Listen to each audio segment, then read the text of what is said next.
everyone, my name is Zuhair. I am an education counselor at INTI International University and Colleges from Malaysia. INTI offers a wide range of programs including business, engineering and computer science. One of our most popular programs is the American Degree Transfer Program, where you are going to study for 2 years at INTI and the next 2 years in the US or in Canada. INTI also offers foreign degree programs from US, UK and Australia. You'll be studying at INTI Malaysia and earning a foreign degree at a very affordable cost. To know more, schedule a personalized counseling session with me right now. Stay home, stay safe, and see you soon online.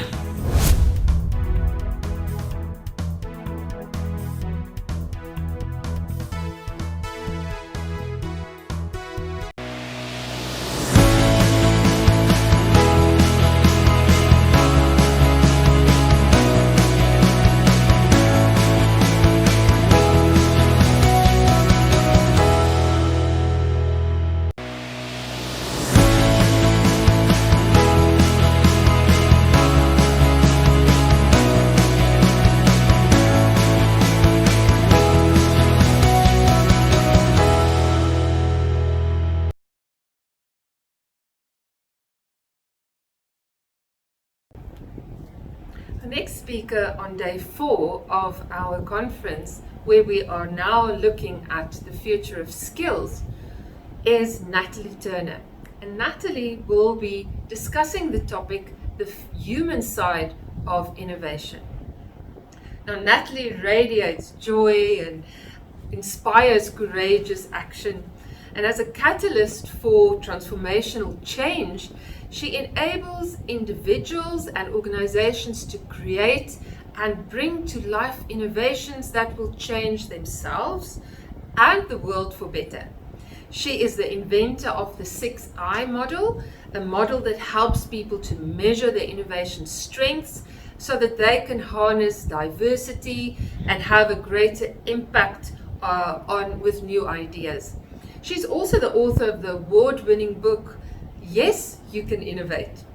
Natalie explains the different components of her 6I model in her session and how it is applicable to teams but also to individuals.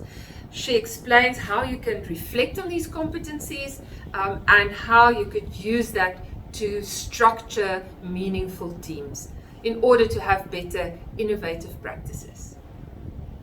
Good morning, Natalie. It's wonderful to have you here with us at our Inspired conference. And thank you very much for making the time to share your expertise and your insights and your wisdom with our audience. Well, thank you, Elmarie. I'm privileged to be here at your very exciting conference. Thank you. Natalie, you know, we are looking at the future, and when we look at the future and we think of innovation, we often think of tech, you know, devices and, you know, everything that goes around that. But you bring a different dimension to the conversation and something that you've been working on so long and have written books. And so, you know, let's talk today about the human side of innovation. And, you know, I wonder if you could debunk some myths around this whole concept, this whole topic of innovation. Yeah, sure, absolutely. And I think there are many myths. And it's interesting, you know, if we Google the word innovation, you know, we get millions and millions of hits. So it's a bit of a sort of an overused word in many ways. And I think it's quite good to sort of break it down and even to have a shared understanding of, well, what are we talking about? What does it mean to be innovative? And what is innovation?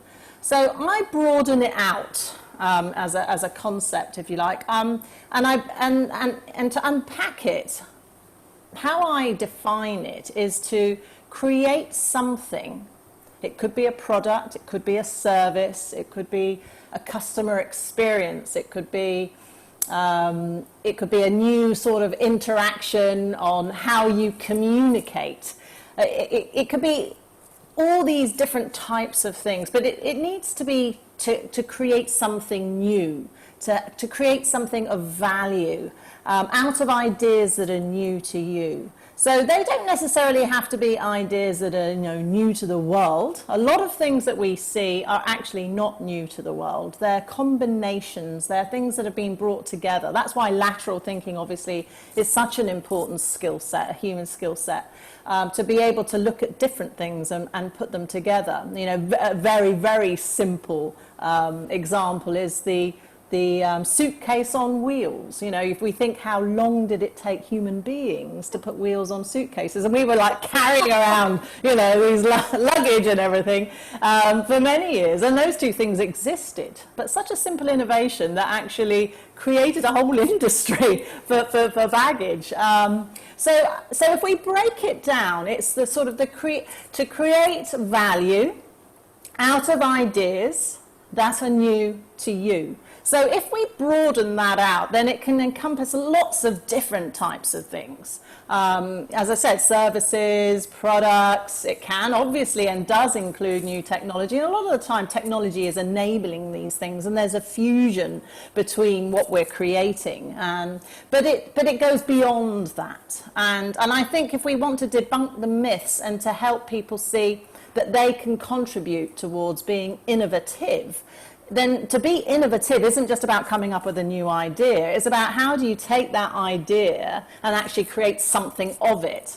We know that there's a lot of creativity that never becomes innovation. It's like we could be talking now and come up with tons of ideas together, but actually we don't produce anything out of those ideas. It was just a good conversation. So there can be a lot of creativity around which is not innovative. And also there can be a lot of inventions created that don't become innovations. So this whole aspect of value creation, of actually creating something that comes out into the world to have impact, is a really important differentiator between invention, creativity, and innovation. That's a fantastic explanation. It's the first time somebody's really taken that and made those distinctions so clear. So, when you talk about processes, it could be processes, it could be product, it could be new systems. Can humans innovate? I mean, can it happen within humans themselves? And does it mean just something to do with their thought processes? That's a really interesting question. Well, I think it has and it does. We talk a lot these days about mindset, don't we? We hear this word mindset a lot. And, we think, well, what is a mindset? It's an orientation of mind. It's a perception. It's a perspective. And that is a very human thing. It's to have that perspective of looking out into the world and seeing it as a place of possibility, of opportunity, not of it's all doom and gloom and everything's falling apart. They are perspectives. To have the perspective of actually I can make a difference, I can create something, I can use my imagination to generate something that wasn't here before. That's a perspective. Obviously, you've got to have the skill then to be able to do that, and that's different from a mindset. But these things are very human. And we can have them in ourselves in different ways, and some of them are stronger, these perspectives or mindsets, than other ones. If we think of the time when you have to really investigate an idea, you need to be really critical in your mindset. Actually, you don't need to be too creative, because at that point, you need to be thinking, is this going to work? How do I test it? How do I take it apart? And again, this is a thinking process. So I think as well, when we're sort of working and helping people to innovate, is to think about it on a number of levels and layers. There is the process of innovation. There are the skills of innovation. There are things that we can learn, we can get better at. But there's also these perspectives, these mindsets, and it's a lot more than just one mindset. And that's why I think it becomes quite difficult. So we need to unpack it to help people understand, okay, I get this, and I also get what I can bring, what my mindset is. So absolutely, this is the sense of the human skill set, the human mindset, the human psychology that is really, really important in bringing new ideas to life. That's great, and I think sometimes it's important to make these things discreet. So you have an intuitive thought or an intuitive process, but so often some of these young startups, I can see that they run with an idea, but they don't go through all of these processes. So that makes a lot of sense. So, but how is this different from what we've intuitively done, since we lived in the caves? What, do we, is the human side of innovation different? Yeah. I think that's really interesting too. I think, if we look over history, if we take the big picture, of time and of our own human evolution, and we can see how we have changed, how we've evolved over time. Humans obviously have had to be innovative to adapt to change constantly in their environments. And, particularly when we're not in a steady state. If things are just jogging along nicely in life, maybe you don't need as much adaptability to change because things are just static. They're a stasis. Obviously, we've seen big chunks of change, the Industrial Revolution, all the technological revolution, the information revolution, all these different revolutions of humans over time. And now we're in another time where things are disrupting quite massively, globally. And I think what has to happen now, and this is in a sense, an exciting time and a scary time. And again, perspective will determine how you look at it, this is a time of huge shift and a huge change. And what has to happen in our mind, in our psychology, is it needs to evolve to a level of adaptation to the circumstances that we're now experiencing. So, it's that, the good old Einstein quotes, you can't solve a problem with the same thinking that created it. I mean, we sort of say, but if we really think about that, that's quite a profound statement. It actually means then you've got to change your way of thinking in order to be able to solve problems. So that is psychological. It's a sense of, we've got to have this marriage, if you like, between our ability to think and to solve problems and life circumstances. And they've got to match. And if they don't match, if our psychology is down here and our life circumstances are in a level of disruption up here, and we're going like this, we're trying to solve problems with thinking that's too low level, it's not complex enough, it's not dealing with complexity enough, then we're just going to end up not solving any problems. And I think we're seeing this on a mass scale. And this is why this need for us to upskill both our skill sets and our psychological way of looking at things and our mindset is even more critical now than it was 6 months ago. That's how I sort of see it. That's something I'll remember, because just thinking about it so clearly, yes, your mindset, your thinking has to match your circumstances. And sometimes it does take these huge disruptions in the world, whether it was the Second World War, whether it was like now we are in this great pandemic that is forcing people out of maybe a sense of complacency, or I just raising that awareness that our thoughts patterns and the way we think about the world has to change, and hence this conference as well. So but Natalie, what about technology? As the changes and the acceleration in technology also brought about a change or a need for changing innovation and the way we approach innovation? Yeah, I mean, I think it has. And I think what's really interesting right now, with the confluence between, different like artificial intelligence, robotics, all the things that are happening in the sort of biomedical field, and there's all these new things that are emerging and being invented, if you like.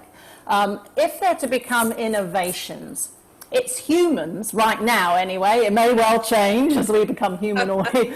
But right now, at this point, at this juncture, we have to then make decisions. We have to make moral choices about how to use the things that we invent. And that is still a human skill, a human capability right now.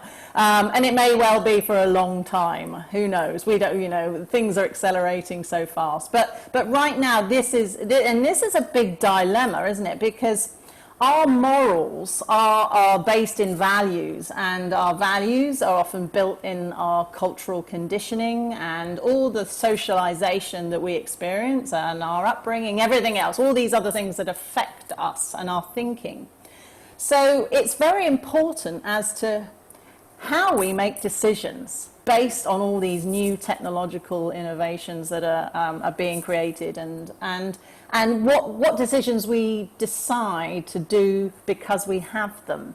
And I think that's a very big human dilemma, and I think it's going to probably increase because of the nature of the types of challenges that we're facing.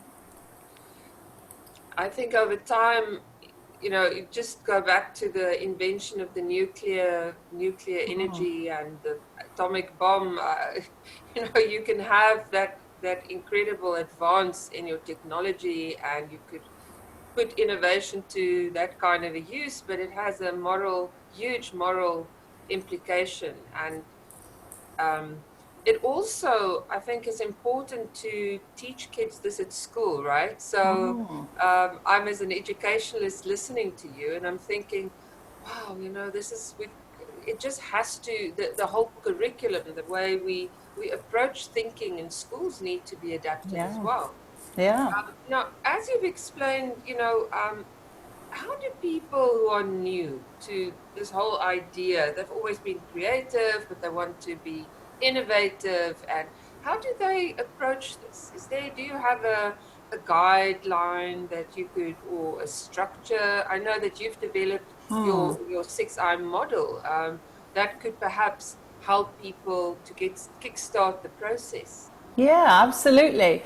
Well, would you like me to take you through it? I can take you through the model as to what it looks like, and I found that this is really helpful for people, because if we say at the ethereal, theoretical, conceptual level, that's all good, because you need it. You need that framework. But then you've got to bring it down, haven't you? You've got to make it, well, so what? What for me? What for me and my team, me and my organization? How do we do this stuff? So absolutely, I can show you that and take you through it and break it down, yeah?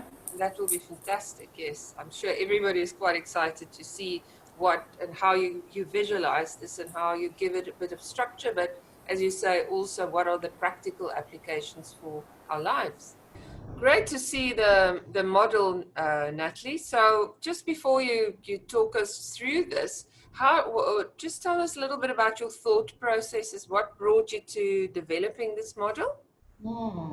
Okay, so my background has been in commercial innovation, strategic marketing, new product development in a number of different types of organizations, whether I've been in corporates or in startups, working in also corporate incubators and accelerators. So they're sort of small organizations in larger organizations that are tasked with taking new ideas and new products to market.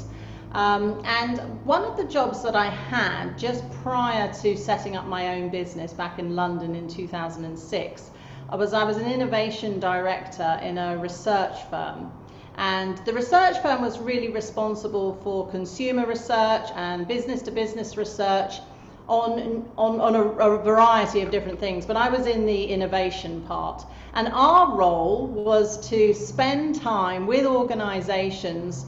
You know, we were using a lot of design thinking methodologies, which nowadays people are more familiar with. But design thinking is very much about human-centered approaches to generating new ideas for solutions. And we were, generating lots of great new ideas and propositions that we would then take into the research organization to be tested. And then they would do their testing on it, and some of those ideas would go forward and some wouldn't, as in any ideas. But what I found was actually a lot of the time ideas would be tested and for reasons not really to do with the idea, they would stop. They wouldn't go forward. And this really got me thinking about why. Why is this happening? And the more I worked with organizations and in organizations, the more I realized actually a lot of the barriers and the challenges are human. They're to do with culture, which we've created. They're to do with management and leadership, which we have created. They're to do with processes or lack of, or misunderstanding or miscommunication, again, that we have created. So there was all these different elements, and I just thought, why isn't there a model or something that can help to bring in these different types of layering? And that started me off on a quest. So I went in search of models. I did a lot of research. I mean, as I say, I've got a background of over 25 years working in the field of innovating. So academic research, looking, and also being more practitioner based, looking at the how organizations were working, so with our clients, etc. And that's really what sparked the opportunity, I suppose, was this realization that there weren't models that helped to clarify and give some structure to innovating from a human perspective. It's not just a technology perspective, not just research and development, which is what often people think of when they think of innovation, but all these other things, other ways of working. So that was really my journey. That's what sort of kicked it off. That's very interesting. So, and it's great also to see that you've come at it from a very practical practitioner's point of view, and it's not just something that was cooked up because you thought this would work. So, talk us through this. It would be interesting to see some real life examples that's associated with each of these 6 areas. Yeah.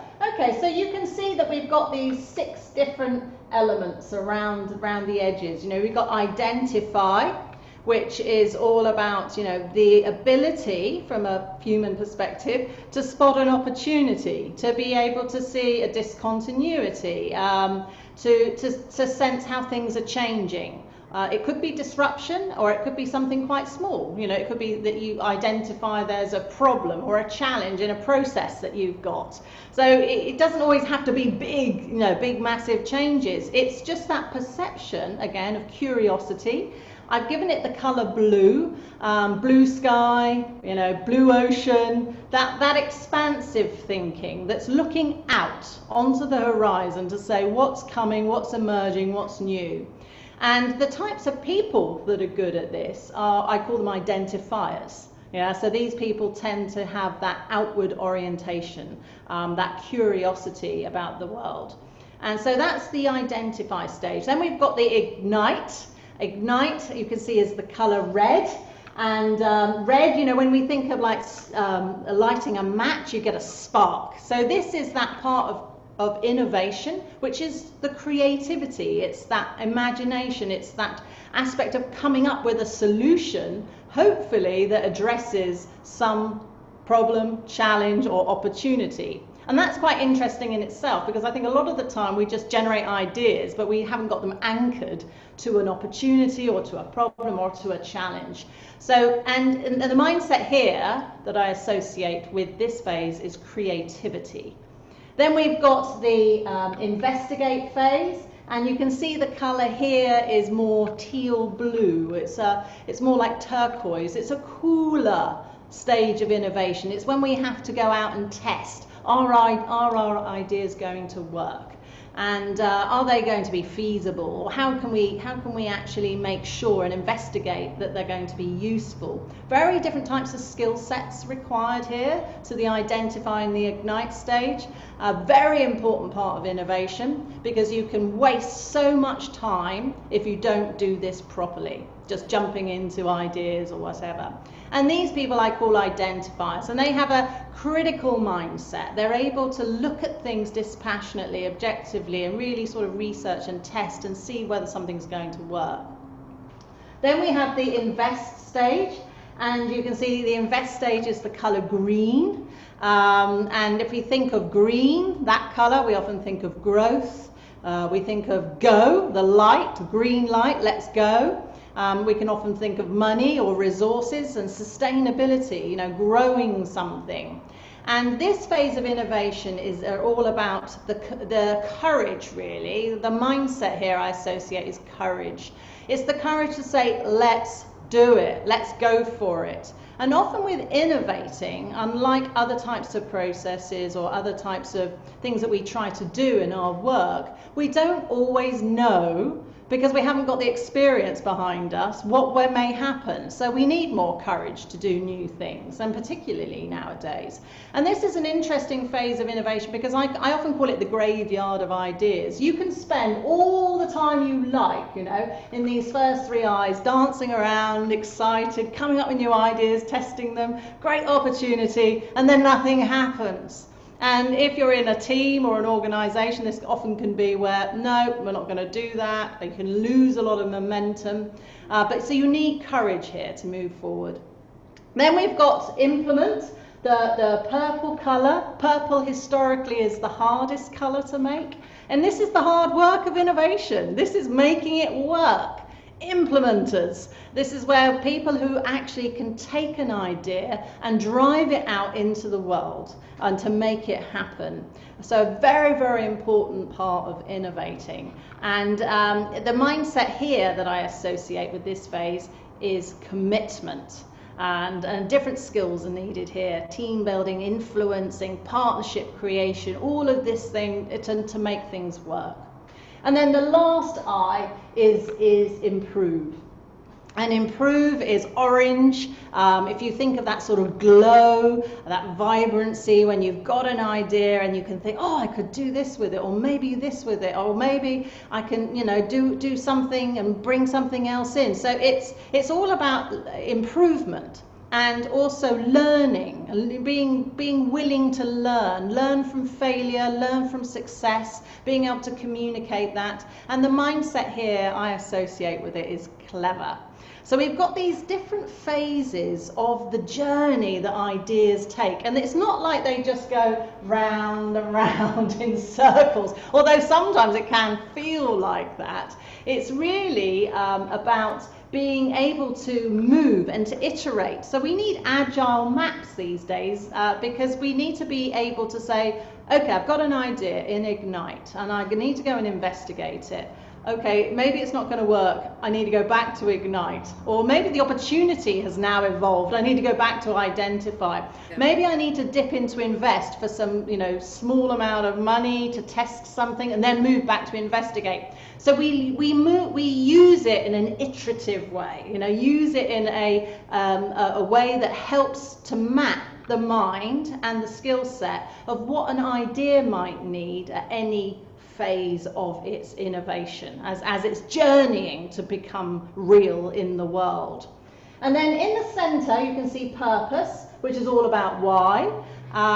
You know, why are we even trying to do something in the first place? And you've got these little triangles that link purpose with each of the I's. And these are really important from the human perspective. One, the inner triangle represents culture. What is the culture that underpins that phase of the journey of innovation? And the other triangle represents processes. What processes do we have in place, or I have in place as an individual, that helps support me to be innovative in that phase of the innovation journey? So that is just sort of top level, or how the model looks, you know, and if we break it down into the component parts. So that's very interesting. So does this mean each person or each circle represents a different person? Can all of these processes be inside one person, or is it, you know, can this also be something that happens on a corporate level? Yeah, absolutely. So we are a blend of these. I can show you in a minute my results. I have actually developed a questionnaire that people can go and they can complete online. And it's a skills-based questionnaire, so they can actually find out what type of innovator they are from a skills perspective. You know, it's not a psychological test. It's not a personality preference, it's skills. So that means it can change as well, depending on what you work on and what experiences that you have. And I can show you mine in a minute, but absolutely. So we're a blend. Every person has a blend of these different 6 I's in them from a skills perspective, but some will come up higher than others. So this is really useful when it comes to working in a team, or even if you're working on your own as a solopreneur or an entrepreneur on your own, or even or even you're partnering with other people and you've got to bring different types of people in, is to know yourself and know your strengths. Because I think if you know your strengths, then you know also where your blind spots will be, which phases you may completely miss out, because maybe you don't have orientation or the mindset of that phase, and maybe you don't have the skills. We can't be good at everything. So this is about playing to strengths and partnering and collaborating with other people to make ideas work, not trying to be everything, because you can't be everything. And that's often why a lot of smaller businesses fail, because they are trying to do it all and they can't.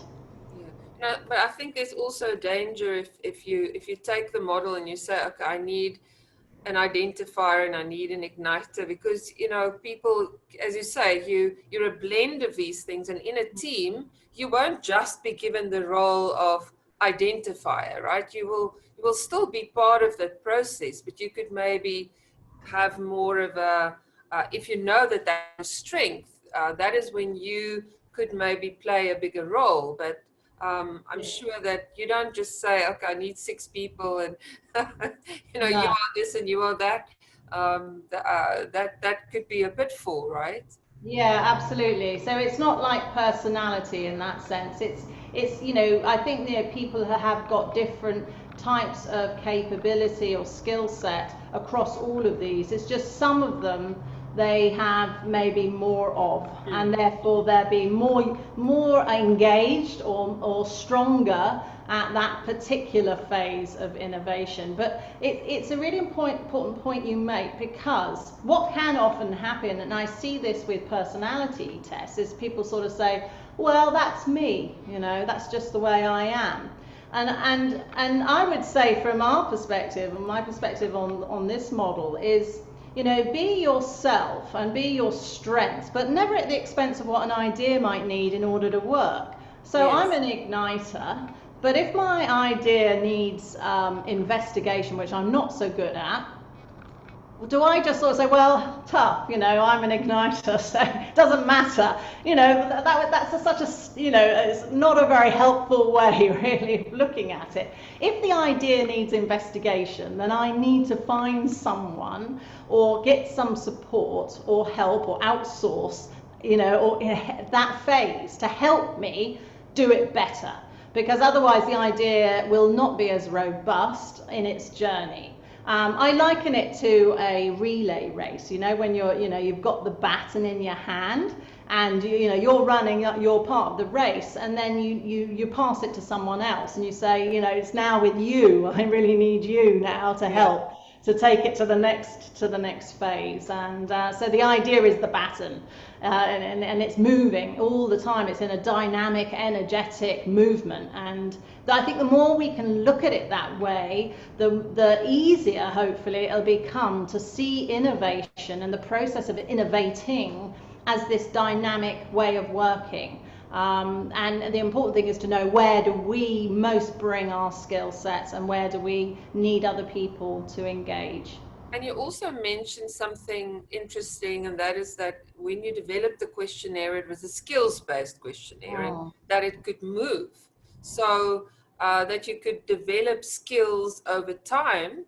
So do you think it could at a point happen that you might have been, that Ignite was your core strength, but over time that you develop more strength in another area? Or would you say that that would always be your strongest skill? I think it's interesting. I mean, I've done my own assessment a number of times, and the way that we have built it is, it's not just what I think about me. It's how we've normed the data. So we have a data set, and we've actually statistically validated that data set. So when anybody answers the questionnaire, it's always in comparison to themselves, their own results first, and then compared to a data set. So it looks at it's basically says, you know, if I think I'm really good at Ignite, I am also considering that alongside the other people that also consider themselves to be strong on that particular skill set. So that's the first thing to note on that. So it's not just a raw score, it's not just an average of your scores. The second thing is that where we have used it, and we've used this in some academic institutions as well, and this is really interesting from a management perspective, is oftentimes people get told to go and be innovative. You need to be more innovative, or we're going to work on innovation next year. People have no idea what that means, or if they do, they have this idea that it's about being creative. Oh, I've got to go and come up with more ideas. Well, as you can see, innovation is far more than creativity. Creativity is fundamental to it because that's about novelty, but it's not the only part. But if we can break this down for people and say, okay, I really want to develop a particular skill under Ignite, and we can measure it. We can then re-measure it to see, is there movement, is there change in that person's confidence level against the broader data set. So yes, it can change, and it should change in some ways, because particularly if you're trying to work on this actively. But then there's also times, you know, when people have spent a lot of their career or their work on particular types of skills, they do get better at them. And if they are quite good at them, then they might continue to come up high on those ones because they're spending more time, you know, doing those skills. So there's a lot of things at play in terms of what can affect the results. Would you say that when you put together a team, right? Would you then purposefully go and look at their skill sets and then combine these people together? Would they know that within the team, I'm the investigator and I'm the investor? I mean, would you make that obvious, or would you give them this and then you just put them together and don't share that with them? No, so what we have developed from this is we have 4 different types of reports. We have a book report, which comes with the book I've written on the whole subject called Yes, You Can Innovate. Then we have a standard report, which is the one we use mostly for team building and workshops, and, you know, for helping people understand themselves and each other. So they all get a report which outlines their results. And they can share that with each other, so they can sort of say, oh yeah, this is what you bring in, and obviously sense checking that. Remember, with all of these types of assessments, you know, you have to sense check it back against yourself and sort of see yourself in it. Obviously it's your answers, but you know, it's not like an absolute truth on life either. It's an indicator, you know, it's an indicator, and it's not absolute on skills, but it's not like someone sat you down and said, right, yeah, you're really good at X, Y, and Z. It's more about your confidence that you feel around those particular types of skills that it's measuring. And then we have a full report, and that goes all of the dimensions of the questionnaire. And we use that more for one-to-one coaching, leadership development, management development, or people that are really wanting to go deeper into their skills development around innovation. And then we have a team report where we aggregate all the data and can put it together to create a team. And so the team can see what it collectively looks like, and where its challenges might be, where its opportunities might be, what it might need to focus on. So yes, so we've got these different ways of using the data sets. That's really, I think this could be really, really helpful for organizations to take this on. So, and if you don't have a team, and you're working, you're a solopreneur, you're working on something, how do you then use this as an individual? Yeah, I think as an individual, it's really useful for you to know your own strengths, so that you can be able to mitigate some of the risks of your ideas not working out. You know, I see a lot of, for example, a lot of entrepreneurial startup type of people tend to be stronger on identify and ignite. Yes, yes. Not all the time. I mean, I meet lots of them in corporate worlds and in government as well, you know. So, but it tends to be a pattern in the smaller businesses, or particularly amongst founders, because you know they've come up with ideas, you know, come up with new opportunities, and then they may be lower on some of the other ones, and so it helps them to then think, okay, how do I put in place? How do I make sure? How do I reach out? How do I get the support I might need? In both hard skills, technical skills, soft skills, in the different eyes to make my idea work. Or if it's something, say you're on your own and you're not able to reach out to people in that way. I mean, it's wonderful now with the accessibility of being able to use, you know, things like Upwork. You know, we use that a lot, you know, which is a freelancing site. So you can reach out to different people for different types of skills that can help you, and Elance, all those types of things. I think it's just to raise your own awareness so that you can actually address your blind spots and be really aware of what you're going to bring, and also where you may overplay your strengths. This happens a lot, and I see it a lot in leadership as well, you know, with certain leaders. So say you're an igniter leader, you'll tend to stay in that phase. Or, you know, you'll be coming up with the next idea. Oh yeah, now I've got another idea. And say you lead a team, you keep dumping your ideas in there, and sometimes your team members can be like, you know, where are we going with this? You know, what's coming next? So it's being mindful of where your ideas are rather than just who you are in terms of your skill set. So that you can say, well, okay, the idea really needs investigation now. Let's make sure we got the team members that are really good at that, you know, being brought in to help enable it. This is great. So how do we think about purpose in a more sustainable way? How do we, you know, are there some processes that makes purpose, or that gets us to, you know, elevate that in this whole model? Yeah, I mean, that's why I put it at the center. You know, purpose is absolutely integral to everything we do at any level. You know, so it's a neutral color. It's, you know, dark gray, black. I call it the purpose pause. So it's that place where we get alignment. If we're on our own, alignment to who we are, you know, what we want to do, what we want to achieve. If we're with a team, it could be alignment to what the team wants to create, needs to create, and why it needs to create it. It's very a rich area, and we often start with this because this is a good place to get people to discuss and to agree, what are we trying to do and why are we trying to do it? What is the impact that we want to see? What is it we want to create? You know, why do we exist fundamentally?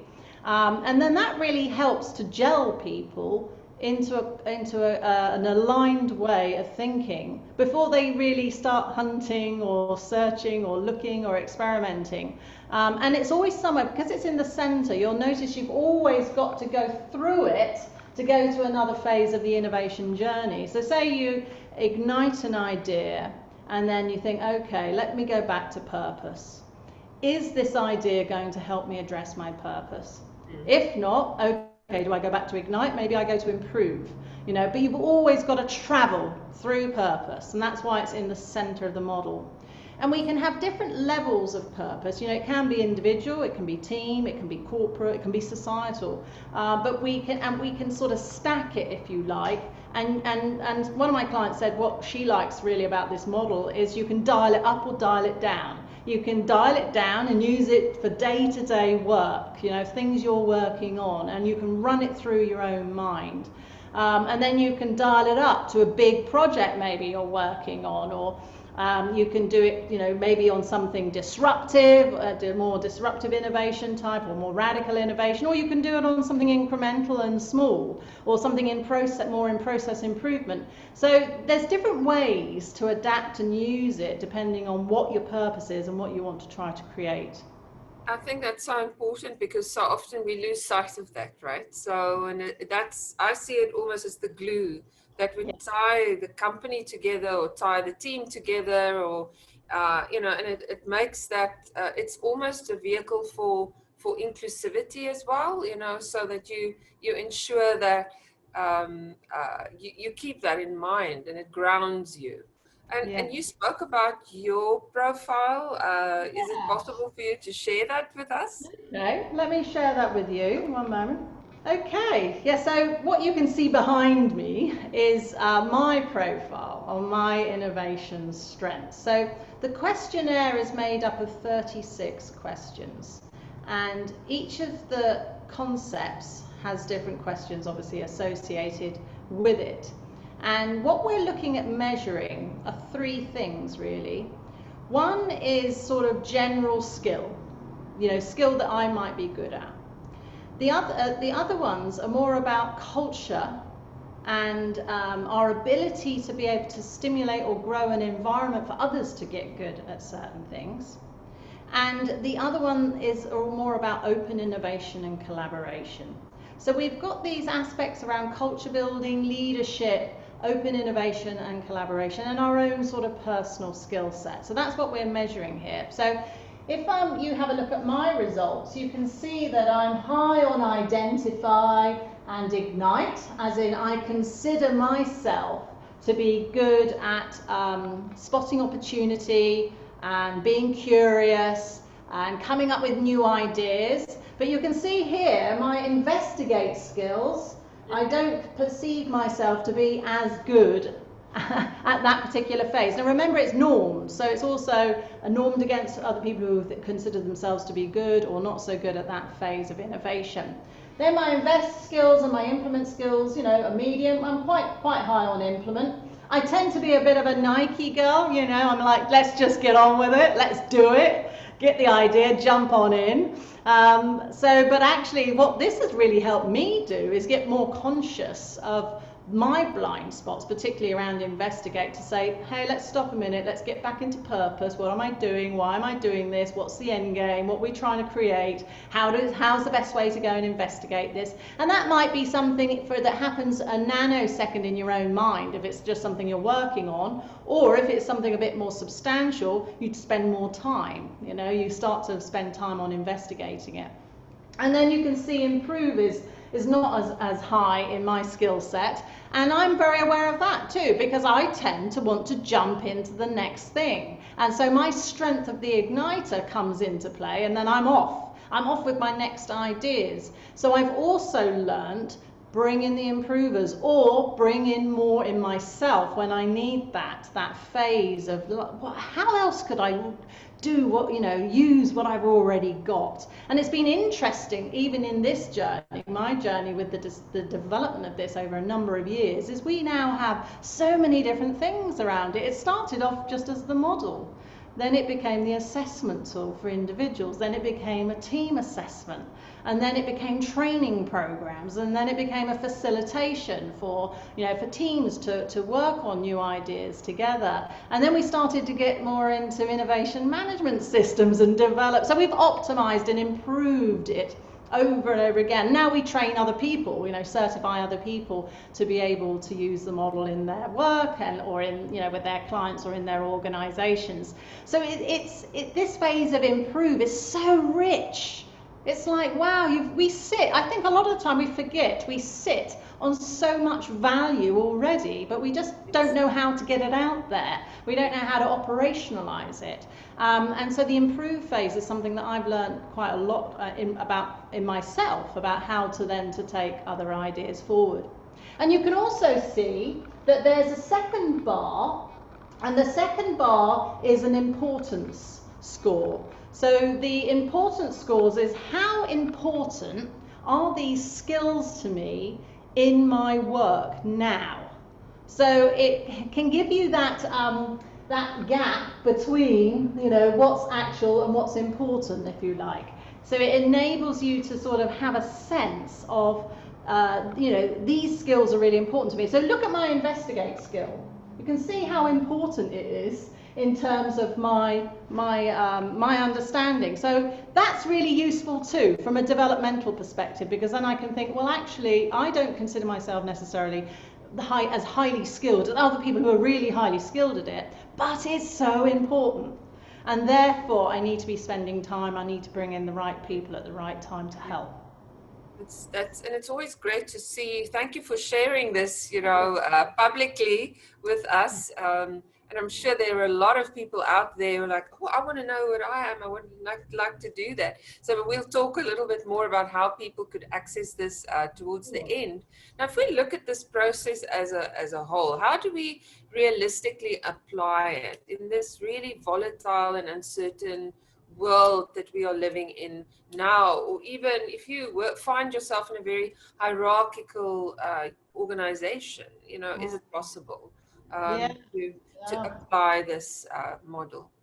It's interesting. I mean, some of the bigger organisations that are using this at a higher level, if you like, in terms of a process and a way of thinking for their organisations, the way that they're using it, and the benefits, if you like, of what they say they like about it, is that it does bring in these different elements around people.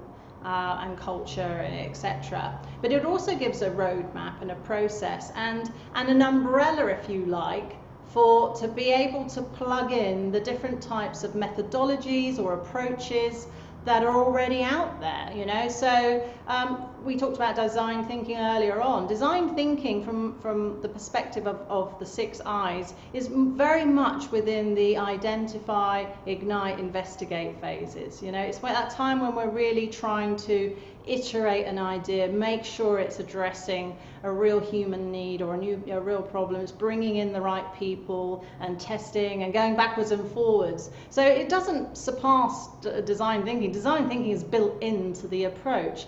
But then you've got aspects like agile that are very, very important to us now. Well, this is an agile model for innovation. It enables you to then know where to move in and out. And so what they like about it is they can have this common language and an architecture, an umbrella, if you like, that they can put the different things that they already have into a bigger picture, a bigger framework for people to understand, okay, so this is what the journey will look like, and this is also who I am in that journey. And you know, I've seen people who are like great implementers just light up when they go, wow, I never saw myself as an innovator. I always thought it was the igniters that were the innovators, and I just did the job, I just did the work, I just got things done. And there's a perception that changes in people's mind when they think, wow, actually I'm really important, and my skill set is really important to making new ideas work, not just any old ideas, new ideas, purposeful ideas, ideas that can have meaning and impact. And so I think these are some of the things that the bigger organizations find, because it helps to sort of pull people together and create this language where people can start to talk about, well, where are the ideas and who am I and what's my team like and how do we contribute best? How do we harness diversity? How do we make things work? That's very interesting, and I think if you just reflecting on my previous roles in large corporations, I think you could maybe even look at this at a macro and a micro level. And I love the idea, as you said, in some organizations you have your innovation team, you know, and they sit and they've got the bean bags and they have the whiteboards and, you know, everything. You walk in there, it's like, wow, there's innovation happening here. But the rest of the organization, as you say, we're just doing it, we're just implementing it. If you changed that mindset to say that we as an organization are innovative and we all play a role in driving that culture, you would take it out of the special room and the innovation team, and you could really then change the culture of your organization. But of course, for that, you need the buy-in from the management people, they have to go back to that purpose and look at the vision of the organization and see how do I translate that into a practical, very important purpose that everybody in this organization feels part of, because that is so important. If you talk about agile, about moving, about meeting the crisis that we find ourselves in. So it's a great way to actually transform the way that your organization is run. It's really exciting. Can you give us some examples of organizations that have used this and how they've used this, Natalie? Yeah. Well, that's one particular example. Actually, a big engineering firm, global engineering firm, what they were looking for, and actually I was contacted after the head of innovation read my book at the airport and he emailed me, I love your model, I'd like to get it into my organization because we need something to pull everything together, and we really like the people aspect. And so their innovation team first of all adopted it, and then it was spread out over the world in terms of the assessment side, but also working and using the model to help different teams across the world generate new ideas and a lot of process improvement stuff, because they deal a lot more with processes and engineering, so not so much about product design or anything like that. So that's how they've been using it, and also using it for open innovation, bringing in customers and clients, prospective suppliers, bringing them in at the right phases and helping to improve what they do, and also to generate new ideas. Pharmaceutical companies have used it. One company that we worked a lot with in Asia across 8 different markets, they actually combined it with a talent development program. Oh. And what they again liked about it was because they could use the profiles to help people understand themselves, and then they could use the process for helping them this team of leaders from across the region, 8 different countries, over a period of time to actually generate new ideas for growing their business across 8 different markets. And so we applied the 6 I's as a methodology, looking at their purpose, looking at where were all the opportunities in the landscape, particularly looking at sales innovation and over the counter, in chemists, and also their relationships with doctors and nurses. So it was very much about sort of more sales innovation, experience innovation, customer design, those types of aspects.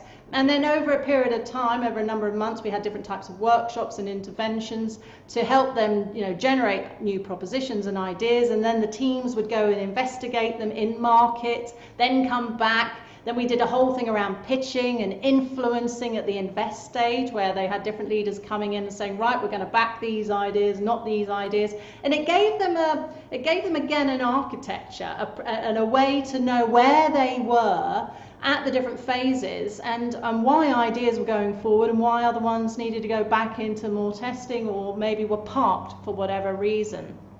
So they're just a couple of sort of stories from a higher, from a corporate level. But we're also using it in the Singapore government with the civil service, where they're looking at more about how they upskill and look at policy innovation, and we've used it in academic institutions and also in smaller businesses and startups, because startups really, as I was saying earlier, they really need to be thinking, do they have the access to the skill sets that they need in order to make their ideas work? In larger organizations, a lot of the skills tend to be there, they're just maybe not brought in or harnessed at the right time.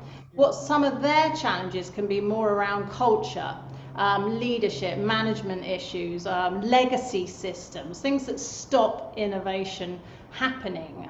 Within the startup culture, it tends to be more that they already have that. It's the lack of processes and systems and everything else to make the ideas work. Yeah. So, you've got different types of perspectives. That's really very, very interesting.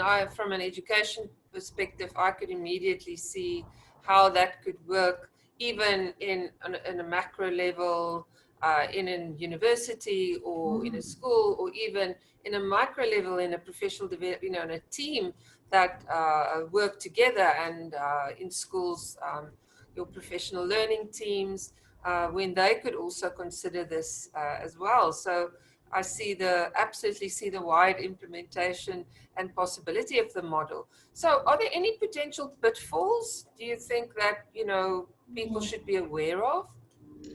I think, like any models, models are models. They're useful in terms of giving us a roadmap, a guidepost, a way, a language, an orientation, if you like. I think, well, one of the pitfalls oftentimes, and it's not necessarily just with the 6 I's, but with any type of approach, is that an organisation can get on the bandwagon of something, if you like. So, right, now this quarter, we're all going to be innovative, and we're all going to do innovation training, and we're all going to do this and that. And everyone gets, going, and they get some excitement or whatever. And then, it's like, oh, well, we've done that, tick the box, right? This quarter, we're all going to be looking at productivity, and let's all get so that sort of mindset is quite prevalent in a lot of organizations, and they don't realize, actually, if you're going to build innovation, an innovative way of working, you need to build a proper systemic approach to it, and reinforce it at the level of management and leadership, and reinforce it in your culture and in your systems, and look at all your processes to see how they are inhibiting or supporting innovation. So the companies that are serious about this stuff, they tend to take a bigger picture view, and they also, and this is something I'm seeing a lot more now, is and particularly with the compression of what's happened over the last few months, is that we use something called Horizon 1, 2 and 3, which is not my model, but it's a great model. Horizon 1 is business of today. Let's just get things done, focus on what we're doing, keep the lights on. So Horizon 1 is very high right now, obviously, because people are having to survive, right? Horizon 2 is more sort of things that are coming in the periphery. They could be adjacent markets, or things that the company wants to move into, not massively dissimilar maybe to what they're doing right now. And then Horizon 3 is things which are more disruptive or changing, and it's like we've got this compression that's suddenly happening. Like Horizon 3 is now becoming Horizon 2, and and even into Horizon 1, because if we don't actually adapt to all the changes that are around us, then if you're just staying on Horizon 1 type things, then you're not going to be around for very long. So all those things that maybe were put on hold for time, when we've got the time, we'll be innovative. When we've got the time, actually next Friday at 4 o'clock, we're all going to get around a flip chart. Well, actually, we can't do that now. So we'll all get on Zoom and we'll come up with some ideas. That type of mindset has finished. I mean, if that's how you approach innovation, then you're going to be dead in the water. So you've got to get people thinking about how being innovative across these horizons, and have a systemic approach to how you approach then the innovative process, and how you bring people in and get clear. This is why leadership is so important, and not just the leader, but leadership. I might be leading this phase, you might be leading the next phase, someone else might be leading the next phase. Dispersed leadership is going to become more and more important, because one leader doesn't know how to lead everything, particularly in innovation. So there's lots of these different things, and I think that can stop organizations getting good at this. And this is why having these conversations, standing back and taking a big picture view of things and saying, right, we've got to keep the lights on. Horizon 1, what should we be doing? Horizon 2, what could we be doing? Who should be doing it? Horizon 3, really thinking about the management of these, and then the 6 I's can help to reinforce that, because you can use it across any of the horizons. Yeah, and I've always found it very, very useful to have a model, but a model that's like what you've shown, that's agile, that's flexible, but something that helps you structure your thinking, because I think lots of people feel very lost at the moment. They've come at a crossroads. They don't know, where to start, what to do. As you say, there's this compression of different needs at the moment: survival, innovation, where do we go, and the realization that the way we used to do things is just not you're going to go under if you don't adopt a new mindset. And I think the difficulty many organizations are finding is that people are working from home. So, teams don't come together. And I think that's where this personal leadership also becomes so important. But this is a way in which you could actually tie people together who are working remotely, but you could introduce this methodology and make them tie them back to purpose, because I think people at the moment can lose that, right? Because you're just working to survive. Yes, yeah. And actually creating the space for that and to have that discussion is really important right now. And I think, particularly with dispersed working, and that's here to stay now. And even if we didn't have this pandemic, I think that is here to stay. It's in many ways. So it's very much about how you can remotely help to support people and help them understand how they can contribute and the value that they add with regards to their skill set and their ways of thinking. And if there's alignment and clarity is so important now, even if it's changing. To be clear today, it might change tomorrow, but to be clear today on what we're trying to do and why we're trying to do it, and to have that good communication always there, what's going on, how are we interacting, how are we doing this, those types of very human skills actually, and leadership management skills are very important to enabling us to do new things, because it's not just business as usual, it's new, and new things are often scary for people because they don't know what they're doing or they haven't got the experience, and so they've got to learn, and learning is difficult for people because it means your brain is being stretched and you're having to develop new neural pathways and synapses in your brain, and that's tough and it's hard work and it's tiring. So these aspects, I think, of creating that environment for people to learn and to relearn and to rethink and create safety for that is a very important part for enabling innovation right now.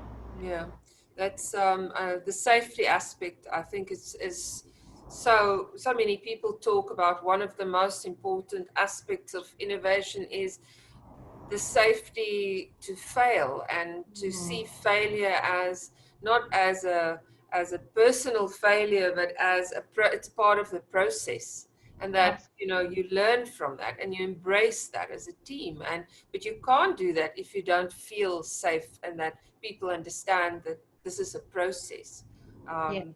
So building that into the process. So we build a lot of the failure aspect into the investigate phase of the 6 I's. If you're not failing there, then what's it all about? I mean, if people are really aware at that phase of innovation, lots of things are not going to work. You're going to try a lot. There's a lot of experimentation, and if people expect it. It's like, okay, well that didn't work, let's try this way, or this doesn't work, or let's, so there's that going backwards and forwards around the idea. And then also, very much in the improve phase is to reflect, and not just at the end of a project, like the post-improvement project process, but to build in this continuous improvement mindset of what are we learning, how can we do this again better, what's not working. These types of coaching type questions are very, very important to raise the awareness of how people work, how people think, not just what they're doing, because that enables the mind then to shift, and that's how people change, and that's how they transform, and then they get more comfortable with trying out new things. And comfortable to say it's not working, because if you hide it, it's going to emerge sometime. When you have that niggling doubt in your mind, and you think, like, what are they going to think if I tell them that? So that's so important, to be able to be open about this and reflective about this. So thank you for sharing this. This is really, really, I think it would be very, very interesting for our viewers as well to look at this and think about how they could embrace this this model of yours, and how the 6 I's could relate to not to them personally, but in the organizations as well. That was really very, very interesting to see this model of yours and the explanations, Natalie. So, in your journey, who are some of the influential figures that maybe influenced you on this path, and that influenced you in the creation of this model?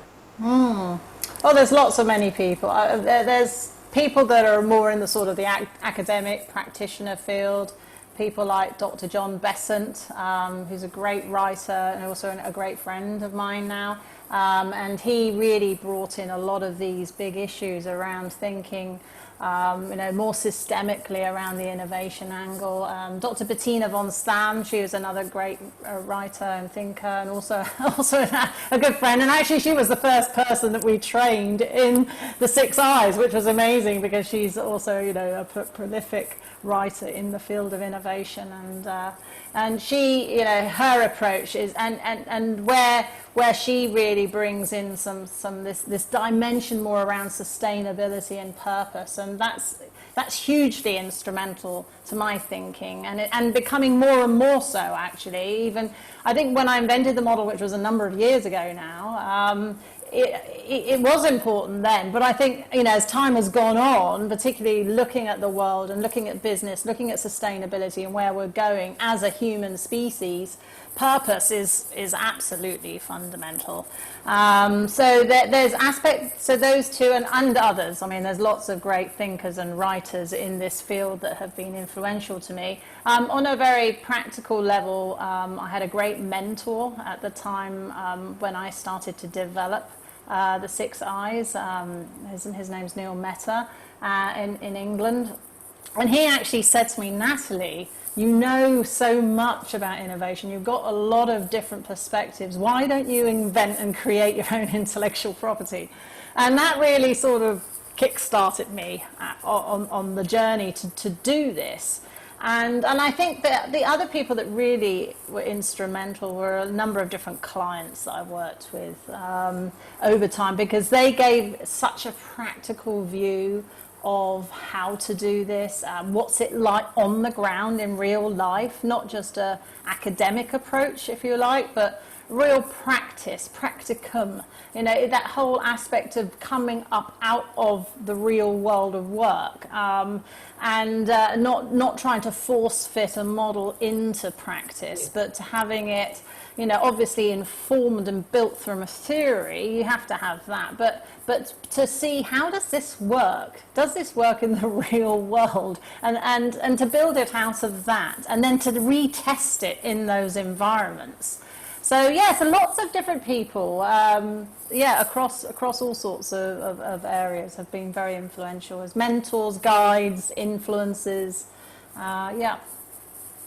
That's great to hear, and it would be interesting also, I think, for the audience to hear a bit more about your book that you've written, and how the system works. You've mentioned people can be trained in facilitating this model, so that might be quite interesting for the audience to learn about a little bit more. Yeah. Okay. Well, I've got a copy here, so I can just show it on the camera. You can see the different colours of the Yes.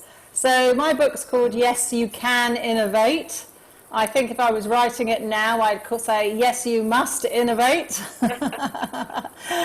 Discover your innovation strengths and develop your creative potential. And the journey really of writing the book came from clients. Clients kept saying, it'd be really good if you just had like a manual, like a how-to guide on how to do this, so that we can go back to that and use it as a reference.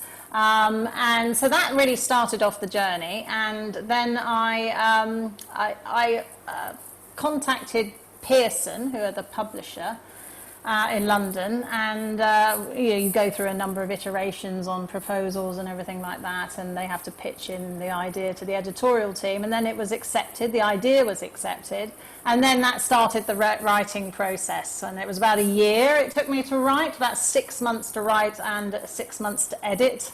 It's great working with a good publisher like Pearson. They have a great editorial team and also very good distribution. And it was launched in March 2018. And I got Business Book of the Month, both in England and in Singapore.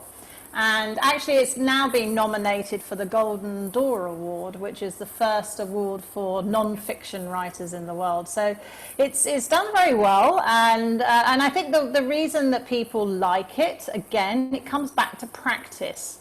And it's all about making things practical and accessible. So it's very tool-based. It's try this, have a go at this. Learn this tool, this will help you. So it's not just innovation theory and things like that. There's loads of books on innovation theory. Of course, I have some in there, but it's very much about practice around these 6 I's. And to help democratize innovation and being innovative to people everywhere, not just people who we think are innovative, whether they're in labs or research and development roles or innovation departments, but everybody actually has a role to play in one form or another. So to really bring that out to the everyday people at work, as well as people doing big projects or whatever it might be. So it's been and continues to be a great journey. And what I have done actually since the publication is we bundled it now into our offer. So if we do coaching work or facilitation or training work and things like that, we've got an ebook now that Pearson have developed. So as well as like things on Kindle, but for corporate buying or purchasing, we can buy codes and then they can be given to employees. To be able to be distributed electronically. And we've now developed a whole practitioner program because people have said, well, we'd like to learn this methodology and bring it into our organization, or innovation consultants or L&D or organizational development, learning and development, talent development, people who are working with the people systems in organizations, they're looking for things to help bridge this gap between the people type function and the commercial functions of the organization. And this is a great tool for enabling that. So we have now obviously it is an online program that it enables people to become certified practitioners, and then they can purchase the profiles and the intellectual property in a form of a license. So so that's what we've been working on. And again, this is what I love about this conference, because so many people feel stuck. They don't know what's the next thing that they could look at. They realize they themselves need to be a bit more agile and explore different opportunities. This is something that you could also do remotely with organizations. So this is a great opportunity that you've shared. We have in our conference this Headspace community app where we would love to encourage our participants to join. And when they join and they do some reflections, they're going to also unlock a lot of freebies that we are giving and that the speakers have been giving. But if you had a question to you that you would like people to respond to in these apps, because this is also a place where they can share some questions for you, Natalie, and also we really want to encourage reflection. We want people to think about the learning of the day. We want them to also think about the broad themes that run across this conference, things like inclusion, the importance of compassion, the impact of technology, and also leadership, like you've also mentioned today. So these are broad elements that connect the conference. And of course, everything as well goes towards enabling people to work towards the UN sustainability goals, which everything that you've described, I think, would support that process. So a question that you might want people to respond to, or so they do this in the form of a 2-minute, 3-minute video that they can record within the app. What would that be? Wow. Yeah, I think maybe something around a reflection question around, given the limited time and energy that you have, how do you feel your life could contribute and make the greatest difference? And because of that, what do you think you should be working on? And what maybe you do need to let go of? That's a very good question, and it takes us back to the passion, to the purpose, right? Yeah. Once you know what you want to do, how are you going to go about that? And it's interesting that you mentioned that this model and what you're doing around innovation is democratizing the process for people, which is why I believe what we're doing is so in line, or what you're doing is so in line with what we're doing with this conference, because it is absolutely about democratizing knowledge and about bringing people together in this space and creating a team of a global group of change makers and innovators and people that don't just see the negative side of what's happening today, but see in it the opportunity to grow and to develop and to enhance, rather than just shut down who they are and what they've been doing. So thank you so much for participating. This has been a fantastic session. I think people are just going to love it, and we hope that the message will grow. These sessions are available for viewing afterwards, and I hope that people will use it in professional development sessions in their own organizations. So thank you so much, Natalie, for your time and your enthusiasm, and I really, really loved having you with us today. Thank you, Anne-Marie. I absolutely loved being here. Loved talking about this subject, and wonderful questions from you as well that really made me think. And thank you.